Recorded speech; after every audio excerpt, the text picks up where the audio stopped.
हमारे चैनल को सब्सक्राइब करें और बेल आइकन को दबाना ना भूलें। भारत में जब तक हम लोग अपने सांस्कृतिक विरासत की तरफ नहीं लौटेंगे, हमारा राजनीतिक विरासत, सामाजिक विरासत नहीं मिल सकता है। हम आर्थिक रूप से सुदृढ़ नहीं होंगे और उसका रास्ता है बौद्ध धम्म का रास्ता।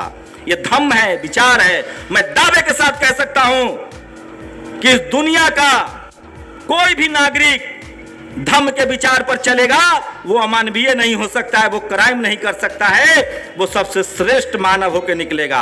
और मैं दावे के साथ कह सकता हूं कि भारत का कोई नागरिक जो धम्म पर चलेगा, वो कभी लाचार, बेबस, गरीब, डरपोक नहीं होगा।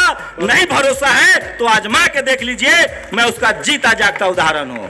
एक गरीब, लाचार, बेबस किसान के घर पैदा हुआ, मजदूर के घर पैदा हुआ, एजुकेशन ली और जब धम्म के विचारों को समझा तो आपके सामने बोल रहा हूं। इसलिए तथागत बुद्ध और बाबा साहब अंबेडकर, फूले पेरियार, तमाम महापुरुषों के विचारों को आत्मसात कीजिए, आगे बढ़िए।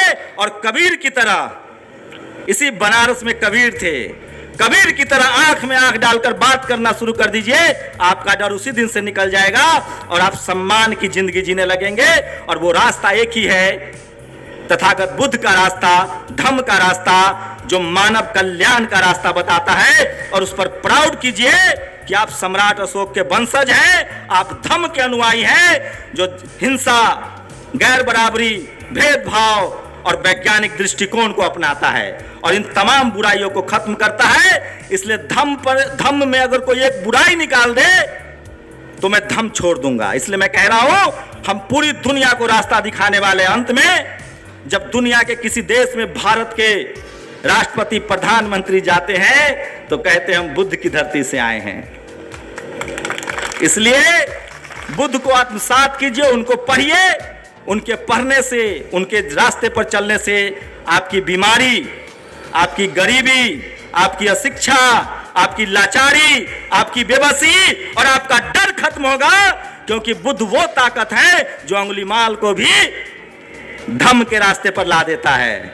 इसलिए मैं कह रहा हूं, धम्म कोई कर्मकांड नहीं है, धम्म एक विचार है जो इंसान को बेहतर इंसान बनाता है। जय भीम, नमो बुद्धाय। हमारे चैनल को सब्सक्राइब करें और बेल आइकन को दबाना ना भूलें।